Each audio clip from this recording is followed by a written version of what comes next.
muy buenas tardes para todos. Agradecerle por su tiempo, por estar aquí. También al profesor Nicolás por su disposición que nos ha mostrado para todas nuestras actividades. Es un honor para nosotros tener aquí al profesor Nicolás. El profesor Nicolás es kinesiólogo especializado en el paciente crítico en la Clínica Alemana de Santiago de Chile, candidato a magíster en terapia física y rehabilitación, y ha enfocado sus estudios en ecografía muscular, calidad de tejido y debilidad adquirida en UCI. Profesor Nicolás, agradecerte, muchísimas gracias por estar aquí y adelante, el escenario es todo tuyo. Ya, muchísimas gracias, Oscar, por la presentación.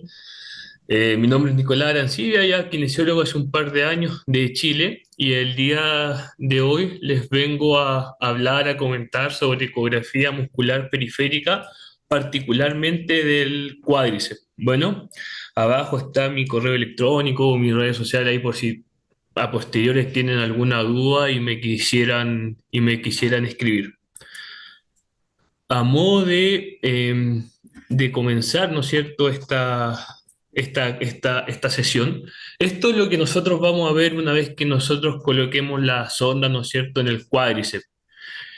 Esta parte más, esta especie de circunferencia, una especie más de óvalo, es el recto femoral.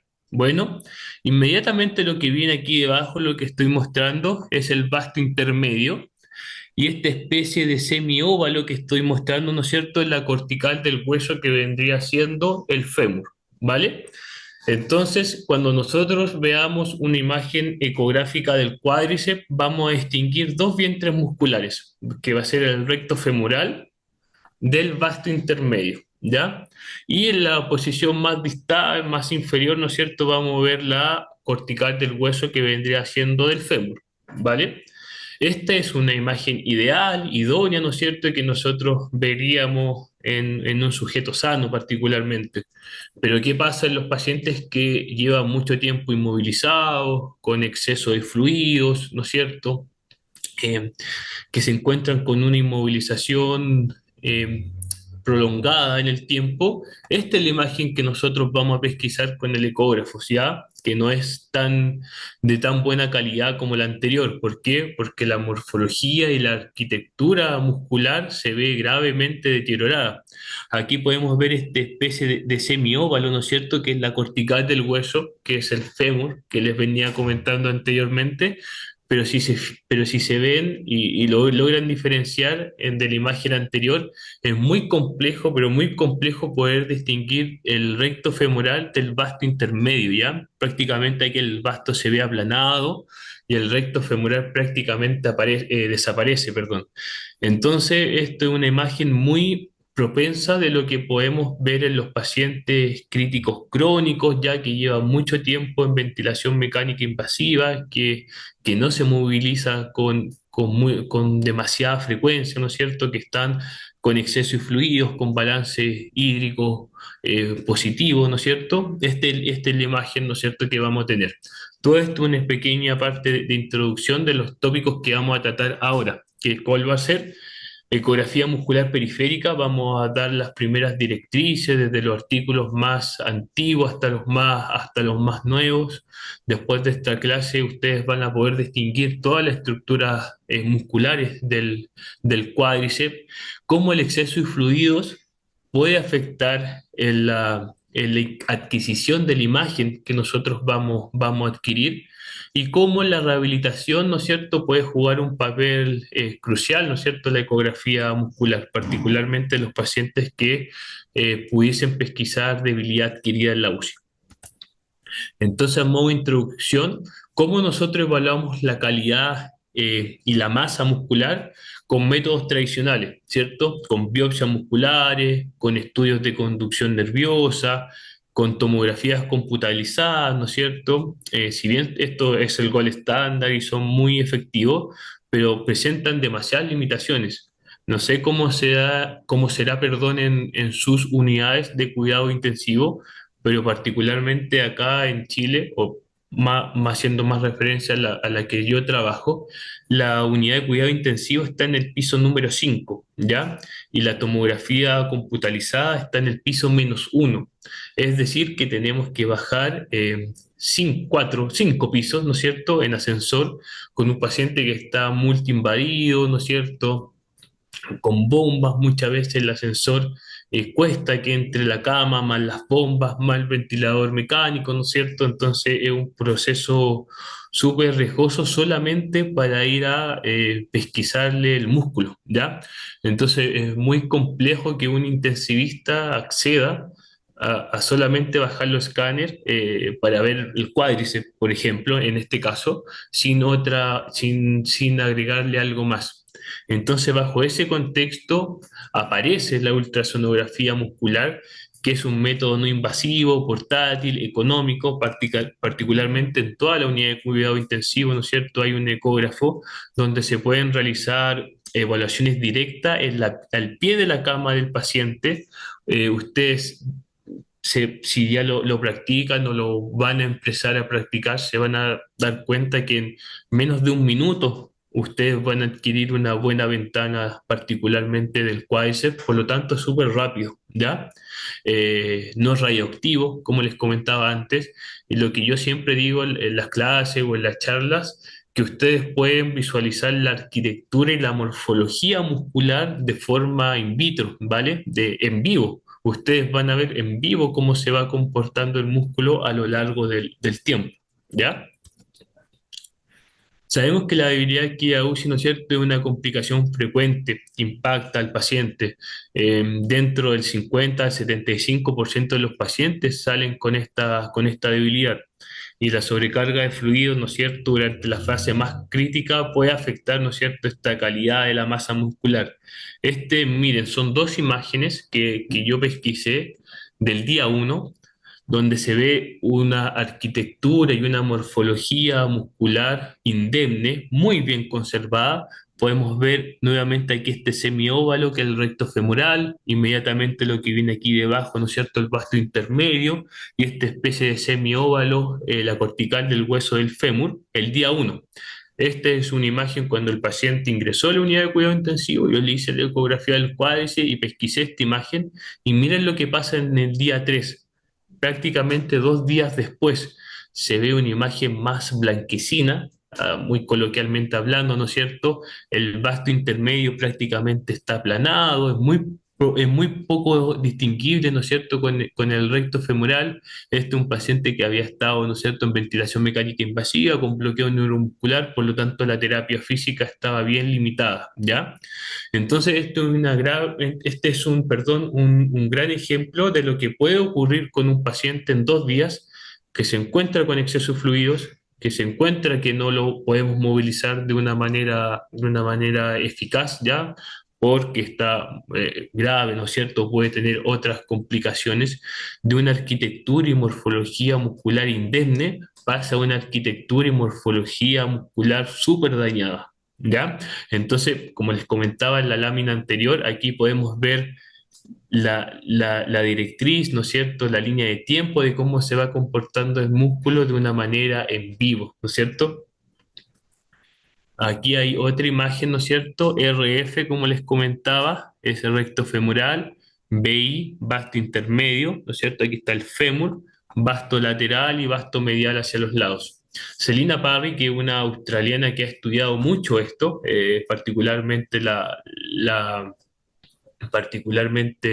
ecografía muscular de cuádriceps, nos dice el 2015 ya, un artículo bien antiguo, pero que bien insigne, que en los primeros 10 días de hospitalización en la unidad de cuidado intensivo, los pacientes pierden el 30% de masa muscular, ¿ya? Ese es un dato súper duro que se contrasta un poquito con lo que ya decía Puchari en el 2013, que decía que se perdía entre el 26 al 30% de masa muscular, ¿ya? Entonces es un dato súper duro que en los primeros 10 días, eso ya está súper comprobado, los pacientes que se encuentran en la unidad de cuidado intensivo pierden el 30% de masa muscular. ¿Qué quiere decir si pierden el 30% de masa muscular? Es muy sinónimo o es muy propenso a que estos pudiesen tener debilidad adquirida en UCI, que lo vamos a contrastar con un par de estudios que vienen a continuación. Si pierden el 30% de masa muscular, es que esa calidad muscular, ¿no es cierto?, también se ve impactada, se ve reflejada, ¿no es cierto?, con un deterioro, como lo que vimos en la lámina anterior que les mostraba del día 1 y del día 3. Entonces aquí ya podemos ir sacando unos pequeños ítems, ¿no es cierto? Resumen que uno, los primeros 10 días se pierde el 30% de masa muscular si uno no moviliza a los pacientes que están en la fase más crítica o en el cuadro más sépticos en un primer momento. Se ve deteriorada la calidad y la masa muscular y nosotros lo podemos objetivar, como les comentaba, en vivo a través de la ecografía porque vamos a estar viendo en vivo, valga la redundancia, al músculo.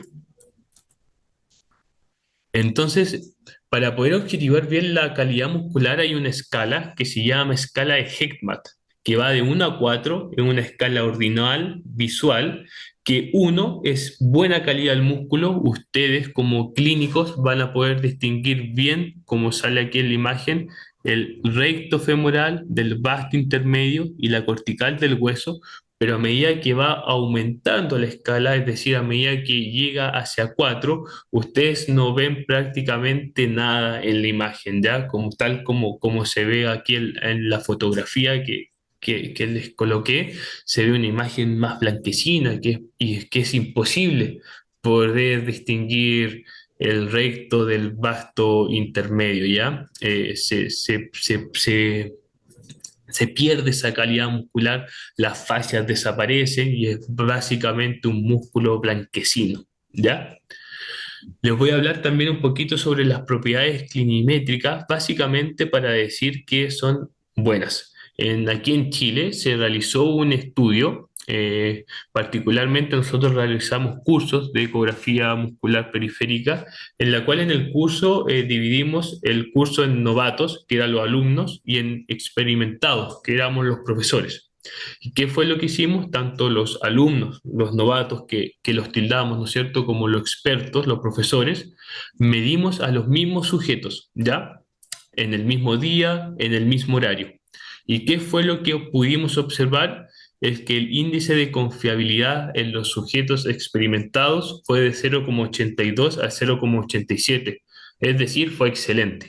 En los novatos, que eran los alumnos, que era la primera vez que tenían un acercamiento a ecografía muscular periférica del cuádriceps particularmente, tuvieron un índice de confiabilidad de 0,41 a 0,76, es decir, de moderada a buena. Primero, todos adquirieron una ventana, ¿no es cierto? Todos pudieron distinguir bien la estructura muscular y donde se vio la principal diferencia fue en la presión fue la presión que le sujetaban al músculo al momento de obtener la sonda. ¿Ya? Es decir, cuando tenían la sonda y la ponían en el cuádriceps, le ejercían demasiada presión, como lo vamos a ver en el video a continuación. Fíjense, cuando uno hace más presión, cómo la cortical del hueso asciende, ¿ya? Cómo el recto femoral, ¿no es cierto?, también se tiende a encorvar y cómo el vasto intermedio también se tiende a achicar. Entonces, cuando uno evalúa el grosor total del cuádriceps, que el día 1, por ejemplo, lo evaluó un colega que le dio 2 centímetros con una buena técnica, una buena performance, y al día siguiente viene un sujeto que quizás no es tan experimentado y ejerce mucha presión en el ecógrafo sobre la superficie muscular, tiende a tiende a achicarse la estructura muscular por la presión que uno ejerce con la sonda del ecógrafo. Por lo tanto, ese 2 centímetros disminuye, por ejemplo, a 1, pero no es que haya perdido 1 centímetro en un día, sino que está haciendo mucha presión con la sonda al músculo. Lo vamos a ver nuevamente. Fíjense, por favor, particularmente en la cortical del hueso, que es lo más, que está en lo más distal, ¿no es cierto?, lo más abajo, cómo empieza a aumentar y a medida que empieza a aumentar, empieza a comprimir la estructura muscular, ¿ya? Lo vamos a ver una vez más. Fíjense, hay presión, presión, presión y empieza a aumentar y la estructura básicamente se aplana. ¿ya? Esa fue la principal limitante o la principal diferencia que pudimos observar entre los sujetos expertos y los novatos. Lo vamos a ver la última vez. Se aplana, ¿no es cierto? Y se empieza a ensanchar nuevamente.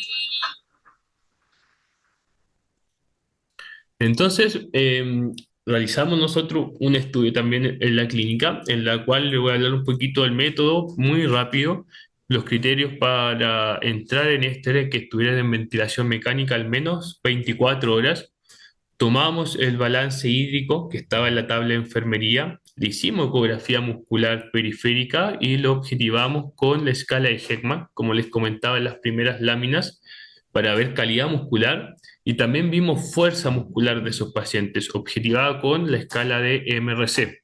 Una vez que los pacientes tuviesen un S5Q mayor o igual a 3, por lo que nos pudieran responder estas órdenes simples y no alterara la variabilidad de este test. ¿Qué fue lo que vimos?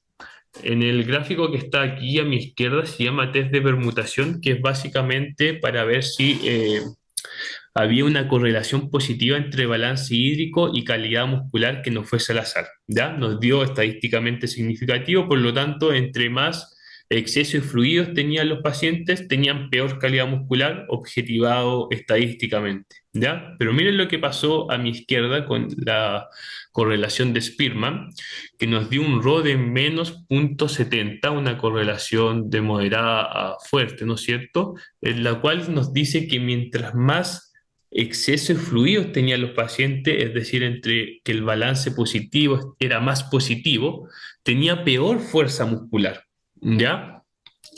Y muchos de los colegas me cuestionaban de que, obviamente, si los pacientes presentaban más días en ventilación mecánica, tenían una puntuación de gravedad, ya sea PACH o SOFA, dependiendo de la que cada uno ocupe, ¿no es cierto? También iba a tener peor performance, iba a tener más debilidad adquirida en UCI. Si era un paciente añoso, obviamente también iba a tener peor performance. Entonces, ¿qué es lo que fue lo que hicimos? Una correlación lineal en la cual ajustamos prácticamente por esto, por edad, por Apache y por días de ventilación mecánica, ¿ya? Y fíjense, en la tabla, el único valor que nos dio estadísticamente significativo fue balance hídrico, fue exceso de fluidos. Entonces, esto sugiere que la sobrecarga de líquidos sí pudiese afectar directamente, uno, la calidad muscular y dos, la fuerza muscular de estos pacientes. ¿Dónde vamos a colocar la sonda? No les voy a hablar de todos estos artículos, es simplemente para que sepan que hay un consenso ya protocolizado donde colocar la sonda. Nosotros vamos a ocupar una sonda lineal en la cual la vamos a situar en el punto medio entre la espina ilíaca anterosuperior y el borde superior de la rótula. Es decir, con una wincha métrica, tal como están viendo en la fotografía. Tomamos desde la espina ilíaca anterosuperior y el borde superior de la rótula, trazamos el punto medio. Es decir, si entre estas dos superficies hay 10 centímetros, vamos a colocar la sonda en el punto número 5, ¿ya? Justo en la mitad, la sonda lineal, ¿ya? Ahí la vamos a situar. ¿Y qué es lo que vamos a poder medir o calcular? Uno, el espesor muscular, ¿ya? Que es la distancia entre las diferentes fascias, particularmente los pacientes no cooperadores en estos primeros 10 días, ¿ya? ¿Cuáles son las diferencias o perdón, entre la distancia entre las fascias? Vamos a poder calcular la distancia del recto femoral, ¿ya? Que tal como lo vemos aquí en la fotografía, es desde la línea más inferior del tejido subcutáneo hacia la que divide el recto femoral del vasto intermedio, ¿ya? Hasta esta línea. Este trazo nosotros lo vamos a medir y va a ser el recto femoral. Vamos a poder medir también el vasto intermedio, que lo vamos a situar particularmente también en el punto que sitúa, ¿no es cierto?, que divide el recto femoral del vasto intermedio, y vamos a trazar, perdón, una línea inmediatamente hacia abajo, hacia la cortical del hueso, ¿ya? Tal como lo estamos viendo aquí con mi puntero, y eso va a ser esto va a ser perdón, el vasto intermedio. Y vamos a calcular el grosor total del cuádriceps, que vamos a trazar una línea desde la cortical del hueso hacia, ¿no es cierto?, la línea que divide el tejido subcutáneo del recto femoral, que es donde está mi puntero y donde está aquí esa letra A, ¿vale? Entonces vamos a poder medir grosor total del cuádriceps, recto femoral y vasto intermedio. Vamos a poder calcular esos tres ítems, ¿ya? En la literatura se prescribe que para poder objetivar estos debiesen tener Heckman 1 y 2. ¿Por qué 3 y 4 no? Porque ustedes prácticamente no van a poder distinguir entre los distintos grupos musculares, por lo tanto se va a hacer medio engorroso y no va a ser bien recibido, por lo que no vamos a poder distinguir bien entre los diferentes grupos musculares. Si uno pudiese decir, por ejemplo, tiene grosor total de 1 centímetro, pero añadir o poner el apellido que tiene Heckman 3 o 4. Así el colega que venga, ¿no es cierto? O el que lea la evolución o el que con usted esté hablando, inmediatamente se va a hacer clic y va a decir, ah, este sujeto tiene mala calidad muscular, entonces ese uno hay que mirarlo con cautela, ¿ya? Lo otro que vamos a medir es el área de sección transversal, ¿ya? Que es una medida volumétrica, ¿no es cierto?, aproximada del músculo, que nos va a decir una reducción del área de sección transversal, que puede indicar atrofia muscular, ¿ya? Que es muy común en los pacientes críticos.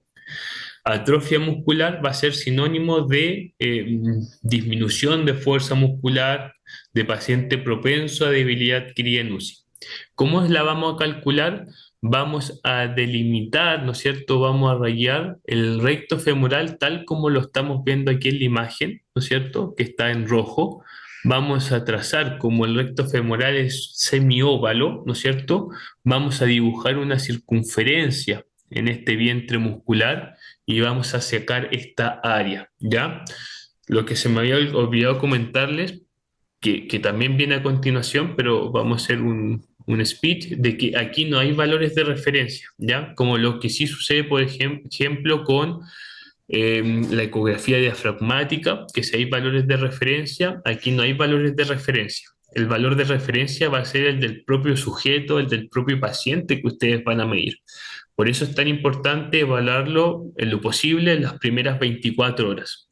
Ustedes ahí van a tener su valor de referencia, van a tener su primer valor, ¿no es cierto? Y a raíz de eso van a ir trazando una línea y van a ver si es que aumenta, por ejemplo, o disminuye en este caso el área de sección transversal. Lo otro que vamos a evaluar es la ecointensidad. Esto ya lo habíamos hablado, pero con otro nombre. Ecointensidad es sinónimo de calidad muscular, ¿ya? Como vimos, la escala de Heckman es que ve la calidad muscular, ¿no es cierto? Una escala ordinal que va 1 a 4, pero es muy variable, va a depender mucho del sujeto que esté en turno, ¿no es cierto? Que puntúa. Por ejemplo, para uno puede ser 1, para otros 2, para otros 3. Tiene una variabilidad muy amplia. Y para evitar ese sesgo, se creó un software que mide a través de escala de grises y a través de píxeles, tal como lo podemos ver nosotros acá abajo, que va de 0 a 255. Entre más cercano a 0 es que hay una mejor calidad muscular, ¿ya? Y entre más cercano a 255 es decir, que hay una peor calidad muscular. ¿Cuál es el conflicto de esto? Que ustedes tienen la imagen en el ecógrafo, la tienen que exportar a través de un USB, a través de un pendrive, la incorporan al computador, la descargan en el software y ahí realizan este análisis a través de esta escala de grises que les comentaba, a través de estos píxeles que va de 0 a 255. Por lo tanto, uno se toma mucho tiempo en hacer eso. En promedio son alrededor de 10 minutos. Entonces, claro, a los clínicos nos quita mucho tiempo, ¿no es cierto?, el poder exportarla del pendrive, ¿no es cierto?, introducirla en este programa, en este software, hacer las mediciones correspondientes, pero es el método más gold estándar, si se quiere decir entre comillas, por la variabilidad, como les comentaba, que tiene la escala de Heckman, que va a depender mucho del evaluador, ¿ya? Este es un gráfico que me gusta bastante, que evalúa a los pacientes las primeras 48 horas, pero los distingue entre pacientes que son cooperadores y pacientes que no son cooperadores. Los pacientes que son cooperadores lo evalúan a través del MRC y realizan el puntaje de corte de 48 puntos para saber si tienen debilidad adquirida en UCI o no la tienen. Y miren lo que pasa con los pacientes que no son cooperadores. Ven espesor muscular. Si disminuye un 20% respecto a la primera imagen que uno adquiere. Por eso les comentaba que no hay valores de referencia, sino el valor de referencia va a ser el del mismo sujeto el día uno cuando llega o en las primeras, ojalá en las primeras 24 horas.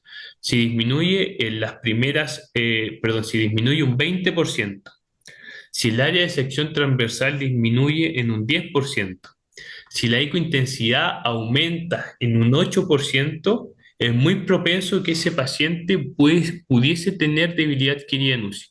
Y luego lo contrastaron con los pacientes que eran cooperadores que pudieron realizar, ¿no es cierto?, el MRC y la correlación, la verdad es que fue casi excelente. Por lo tanto, uno con estos pequeños outcomes o variables ya puede poner una banderita amarilla de decir, este sujeto es muy propenso que pudiese tener debilidad adquirida en UCI.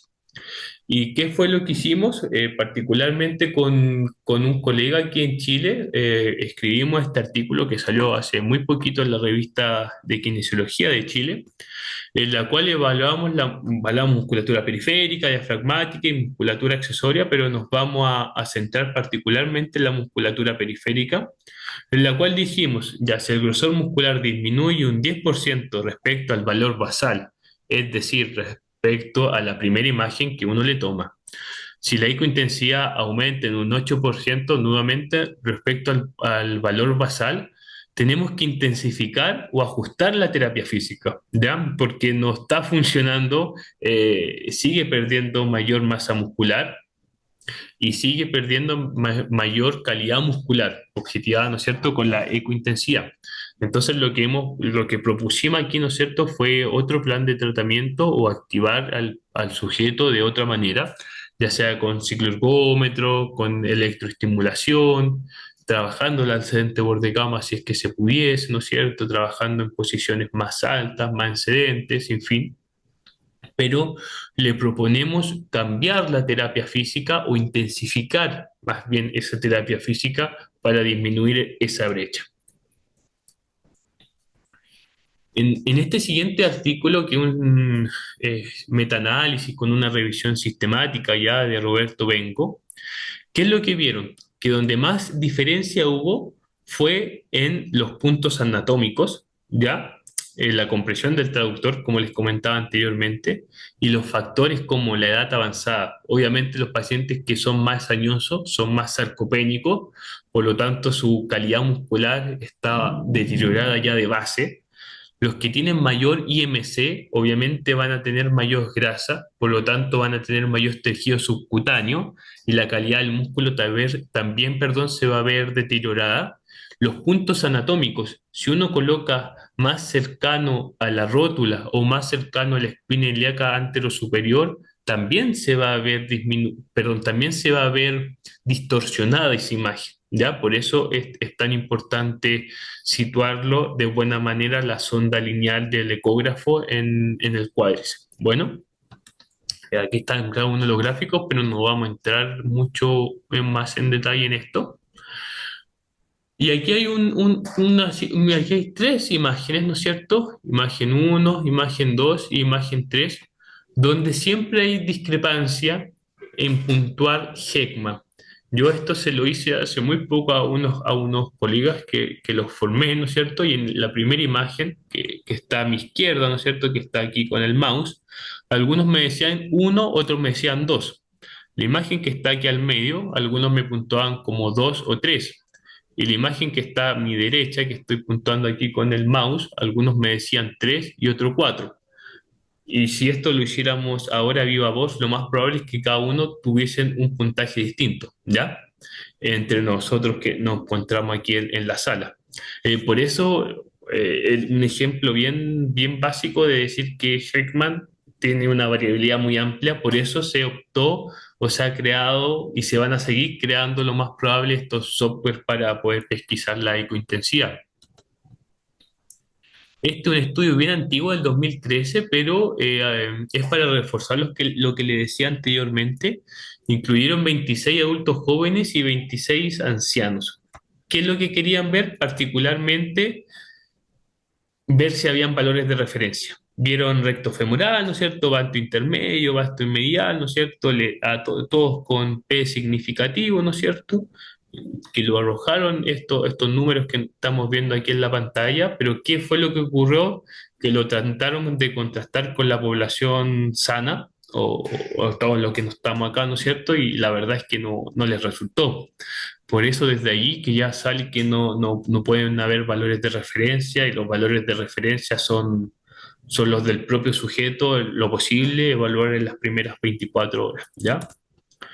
Este otro estudio de este año, ¿no es cierto?, en el cual quisieron evaluar, más que evaluar, cómo se podría complementar viendo el área de sección transversal. Recuerden que el área de sección transversal es cuando nosotros dibujamos una circunferencia, ¿no es cierto?, en el recto femoral.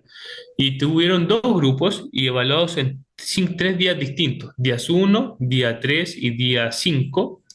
Y vieron y tuvieron dos grupos, uno con debilidad adquirida en UCI y otro sin debilidad adquirida en UCI. Como podemos ver en el grupo que tenía debilidad adquirida en UCI, hay una disminución, perdón, significativa del área desde el día 1 al día 5, en contraste de los que no tuvieron, ¿no es cierto?, debilidad adquirida en UCI. Tuvieron un área bajo la curva de 0,82, lo que indica una buena discriminación y lo que nos sugiere que esta medición ecográfica, es decir, la área de sección transversal, ¿no es cierto?, puede ser útil para pesquisar estos pacientes desde el ingreso, de los que pudiesen tener debilidad adquirida en UCI. Este otro estudio que fue aceptado, perdón, hace muy poquito, que lo realizamos con un médico de acá de Chile, en la cual vimos solamente los pacientes que pesquisaban o que tenían un cuadro séptico y que estaban en diálisis, en terapia reemplazo renal con UEF, ¿ya? Tomamos ese grupo, evaluamos el día 1 y evaluamos en las primeras 36 horas. ¿Y qué nos llamó la atención? Que la ecointensidad disminuyó, ¿ya? Es decir, o nos avala nuestra hipótesis de que mientras menos fluidos tengan los pacientes, la calidad muscular se va a ver mucho mejor. Y lo que también mejoró y nos sorprendió bastante fue el MRC, ¿ya? Del día 1 al evaluarlo al día que obtuviera ese, ¿no es cierto?, un S5Q mayor o igual a 3 puntos. El volumen de ultrafiltración, ¿no es cierto?, para predecir esta recuperación de fuerza, el punto de corte fue de alrededor de 82 ml por kilogramo de peso ideal, con una sensibilidad del 92 por casi el 93% y una especificidad del 100%, ¿ya? Entonces, ¿qué nos puede llevar esto también? Que mientras menos exceso de fluidos tengan los pacientes, también pueden recuperar la fuerza muscular, no tan solo la buena calidad muscular.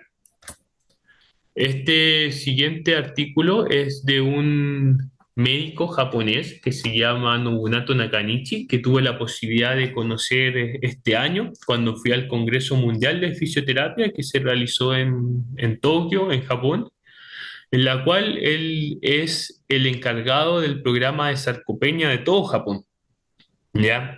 ¿Qué es lo que quiso hacer? Quiso evaluar el efecto, perdón, de la electroestimulación sobre la pérdida muscular y resultados funcionales en pacientes hospitalizados, comparándolo con un grupo control. Entonces tuvo un grupo que le puso electroestimulación en las primeras semanas y el grupo control que no le hizo prácticamente nada, ¿ya? Que no le puso electroestimulación. Nos vamos a enfocar particularmente, ¿no es cierto?, en el recto femoral, ¿ya? Que vio que el grosor, el grupo que estuvo con electroestimulación disminuyó un menos 0,9%, en desmedro el grupo control que no le hizo nada, que fue 14,7%, ¿ya? El área de sección transversal fue menos 1,7 en el grupo control y en el grupo de NEMS fue menos 10,4. Y como variable secundaria, los pacientes que pesquisaron con debilidad adquirida en UCI fue un 13% a los que se le aplicó electroestimulación y en el grupo control fue casi un 40%. Lastimosamente no le salió estadísticamente significativo esto, pero nos sugiere que la electroestimulación, por ejemplo, sí puede ser una buena herramienta en las primeras semanas, ¿no es cierto? Cuando el paciente está en un cuadro más séptico y más crítico, que sí hay buenos resultados objetivados con ecografía, porque uno está viendo, ¿no es cierto?, que la calidad muscular mejora, ¿no es cierto?, que el área de sección transversal disminuye, pero no en forma excesiva. Por lo tanto, esto puede pesquisar, ¿no es cierto?, o puede disminuir la brecha a los pacientes que pudiesen padecer debilidad adquirida en UCI. Y ya para ir finalizando estos 30 minutos, de hecho creo que me alargué un poquito más, así que pido las disculpas correspondientes. Se pueden cuantificar cambios a lo largo del tiempo, como lo hemos visto a lo largo de esta clase, ¿no es cierto? Podemos visualizar la calidad del músculo a través de esta ecointensidad que les comentaba. Podemos documentar, a propósito de este último artículo, si hay una respuesta favorable o desfavorable de la terapia o de los insumos que nosotros estamos instalando para la terapia física. Podemos identificar mejormente, ¿no es cierto?, a los pacientes que pudiesen tener debilidad adquirida en UCI, no tan solo con desuso o inmovilidad. Y podemos distinguir, ¿no es cierto?, entre los cambios estructurales y funcionales del músculo, particularmente en etapas más tempranas, como vimos en este primer gráfico, ¿no es cierto?, de los pacientes no cooperadores. Nos da información real sobre el músculo. Yo creo que eso es súper importante y nos permite aplicar una rehabilitación, ¿no es cierto?, segura y al pie de la cama del paciente. Eso, muchachos, muchísimas gracias desde ya por la invitación. Espero que le haya sido de su agrado. Nuevamente abajo están las redes sociales por si tienen alguna consulta. Y disculpen por pasarme un poquito en el tiempo, habíamos dicho 30 minutos y fue un poquito más, así que lo siento por eso, por ese par de minutos que me pasé. No sé si tienen alguna consulta o Oscar, si en el chat ya escribieron algo, no sé. ¿Qué dices? No, profe Nicolás, para nada, para nada. Antes, muchísimas gracias a vos por tu tiempo. De verdad que una presentación supremamente interesante. Nosotros acá en Colombia también hemos venido trabajando y con colegas expertos en el área han hecho trabajos de investigación muy bonitos y por supuesto que todo Ujú. va sumando. De nuevo, reiterarte las gracias a vos por tu tiempo, por tu disposición. Yo quisiera, si tenemos unas preguntas en el chat, vamos a tratar de Sí, abordarlas. Quisiera sí preguntarte algo un poco más simplemente de lo logístico, ¿cierto? A veces uno ya. con la cantidad de pacientes que podemos tener en las unidades de cuidado de intensivo acá, yo quisiera Ujú. preguntarte, ¿ustedes hacen mediciones a todos los pacientes o a aquellos que por algunas escalas de medición de entrada pueden tener mayor riesgo de debilidad adquirida en UCI? ¿Cómo es esa logística que ustedes Le, trabajan? Como les comentaba, esto se hace a la pie de la cama del paciente y es súper rápido. Ustedes van a ver que se van a demorar menos de un minuto en encontrar una buena ventana y en realizar la medición tanto del recto femoral como del vasto intermedio y del grosor total del cuádriceps. Por lo tanto, ya está protocolizado que se realiza a todos los pacientes que ingresan a la unidad de cuidado intensivo que puedan ser propensos a padecer debilidad adquirida en UCI. ¿A qué me refiero? Si entra un paciente postoperado que sabemos que se va a extubar en las primeras 5 o 6 horas posterior, no es necesario, ¿no es cierto?, realizarle ecografía a ese paciente. Pero, por ejemplo, si tenemos un paciente con distrés, un paciente, ¿no es cierto?, hepótico, que sabemos que va a estar largo data en ventilación mecánica, que sabemos que quizás ya puede ser un paciente más crítico, crónico, ¿no es cierto?, que después que se puede traqueostomizar y va a estar un tiempo importante en ventilación mecánica invasiva, se trata de priorizar a esos pacientes y como les comentaba durante la presentación, como nosotros aquí podemos hacer una línea de tiempo y vamos pesquisando, vamos viendo el músculo en vivo y vamos viendo cómo se va comportando. Es muy entretenido eso, que al principio llega con un músculo con una arquitectura y morfología indemne, ¿no es cierto? Al día 3 al día 4 ya está, ¿no es cierto?, un tanto más deteriorado, al día 10 ya está ultra deteriorado, y luego empieza la terapia física y vamos viendo que esa curva nuevamente empieza a disminuir, ¿no es cierto? Y se va recuperando la calidad y la calidad muscular. Entonces lo podemos objetivar tanto con valores como con esta escala que les comentaba con la ecointensidad. Ok, Pero si perfecto. respondiendo a tu pregunta, que me alargué un poquito, se trata de priorizar No a hay todos los problema. pacientes que son más propensos a padecer, más que a padecer debilidad adquirida UCI, a estar en una estancia más prolongada en ventilación mecánica invasiva. Ok, ok, perfecto. Por acá tenemos unas preguntas en el chat, voy a darle Sí. paso.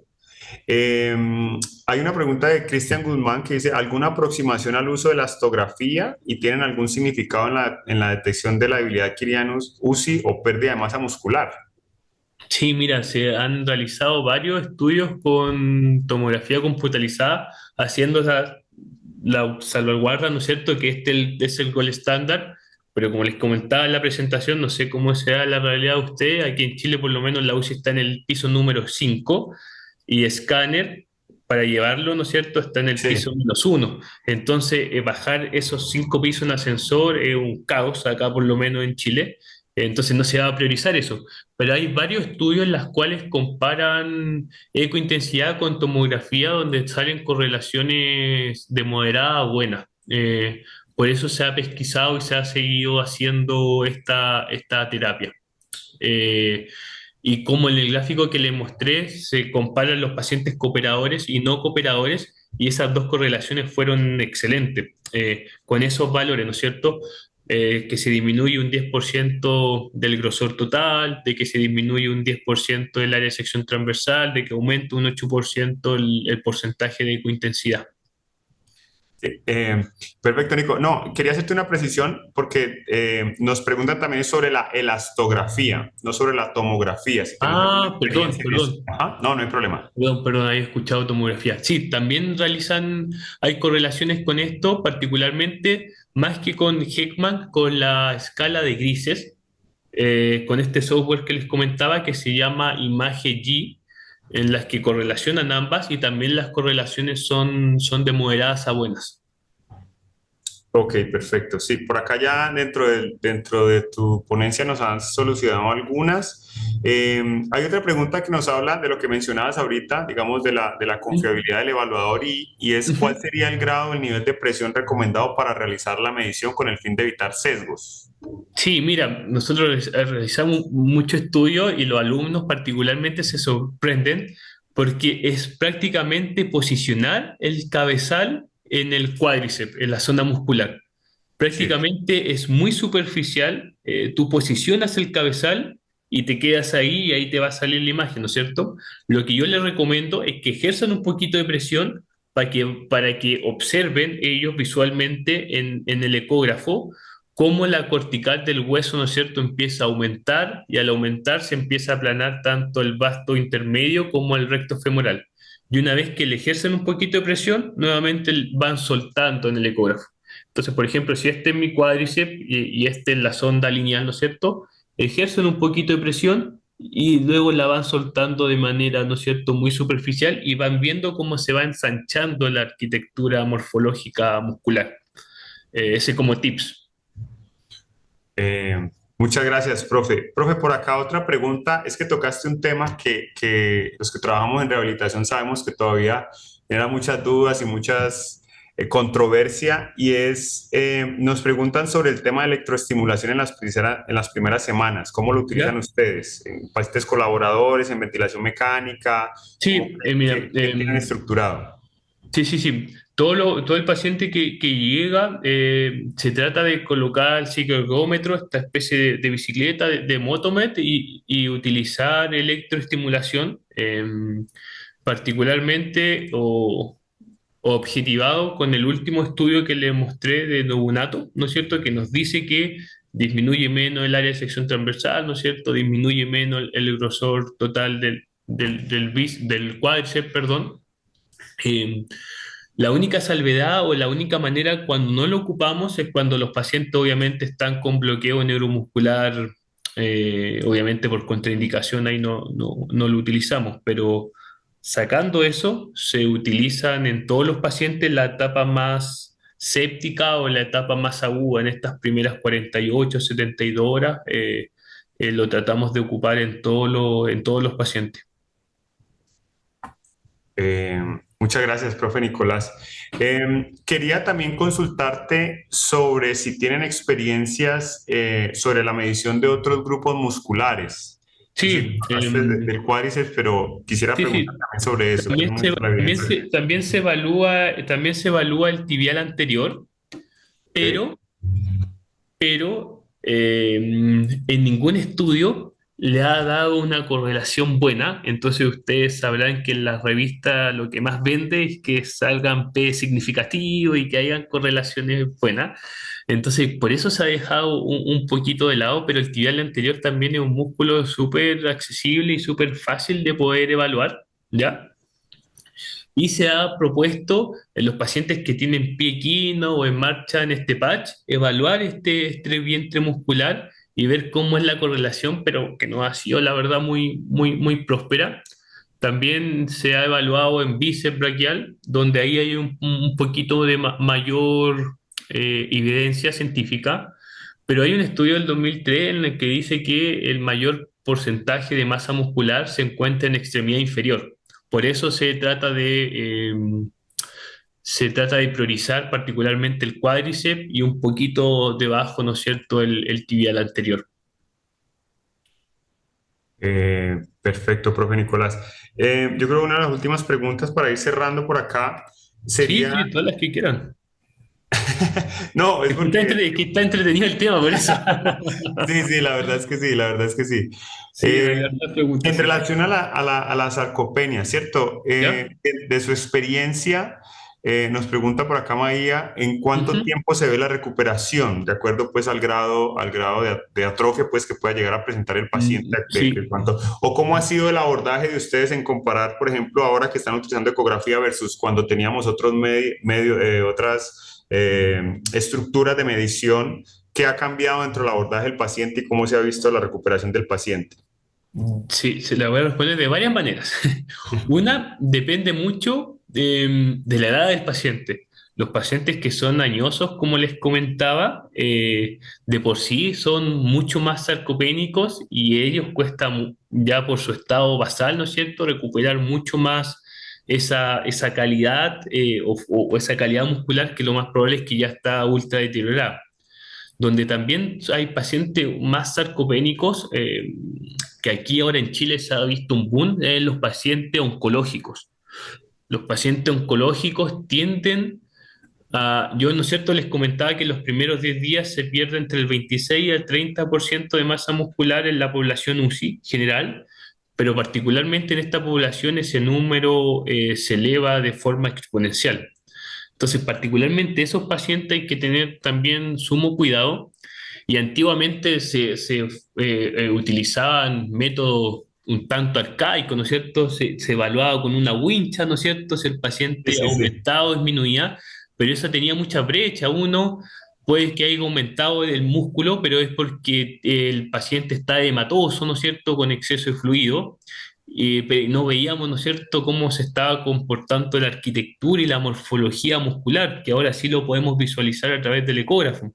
Entonces, si ahora comparáramos eso mismo con una wincha, con un paciente edematoso, ¿no es cierto?, que tiene exceso de fluido, quizás podríamos ver a simple vista de que no pierde circunferencia, ¿no es cierto? Pero si lo miramos con el ecógrafo, sí estamos viendo que se ha perdido esa calidad y esa morfología muscular en sí, ¿no es cierto? Y respondiendo más la pregunta, te diría la hemos visto a los 15 días particularmente, poniendo un promedio, 15 días, pero con terapia física intensificada, como les comentaba en ese primer cronograma, ¿no es cierto? Poniendo electricidad, cicloergómetro, llevando al paciente a borde cama, ¿no es cierto?, transfiriéndolo a sillón, con una terapia física bien intensificada, colocándolo en TIL cuando teníamos un poquito más de tiempo, ¿no es cierto? La terapia física iba cambiando, ¿no es cierto?, a medida que nosotros lo íbamos objetivando con la ecografía. Perfecto, profesor Nicolás. Bueno, no, de nuevo, otra vez agradecerte, recalcarte que sabes que por acá las puertas de la AMSI están abiertas. Sí, Eh, muchas gracias. Espero ir el próximo año. sí, por supuesto que sí, te esperamos por acá. No sé, Alejandro, si tenemos algo más planeado o vamos dando cierre como tal a nuestro webinar. No, podemos ir cerrando. Ok, igual agradecerte, Nico. Ahí está el profe, compartió pues sus redes sociales, su correo, cualquier cosita a través de la AMSI también lo podemos filtrar y podemos llegar a hacer llegar sus preguntas. Sí, De o nuevo, si quieren agradecerte o por si todo. quieren los artículos, los puedo compartir sin ningún problema. Así que me avisan nomás y feliz, comparto Claro que todo. sí, claro que sí, claro que sí. De nuevo, profe, muy, muy bonita tu presentación, de mucha utilidad para nosotros en el día a día de nuestras unidades de cuidado intensivo que siempre queremos ofrecerle lo mejor a nuestros pacientes. Y verdad que la ecografía es un mundo muy bonito que viene tomando mucha fuerza también en diferentes áreas. Y qué bueno poder tener la información tuya que es de primera mano. A los asistentes agradecerles como tal por su tiempo. Saben que pues la AMSI está abierta, la AMSI somos todos. Y bueno, nos vemos en una próxima oportunidad. Profesor, muchísimas gracias. Sí, aquí, lo último, dicen si se habrá grabado para verla diferido, pregunta José Jiménez. Y acá Ah, ahí, acá le ahí lo compartimos el está. enlace donde lo va a poder ver. Ya ahí está, súper bien. Listo, ahí está la respuesta inmediata. Ahí está, Ok. sí, fue muy rápido.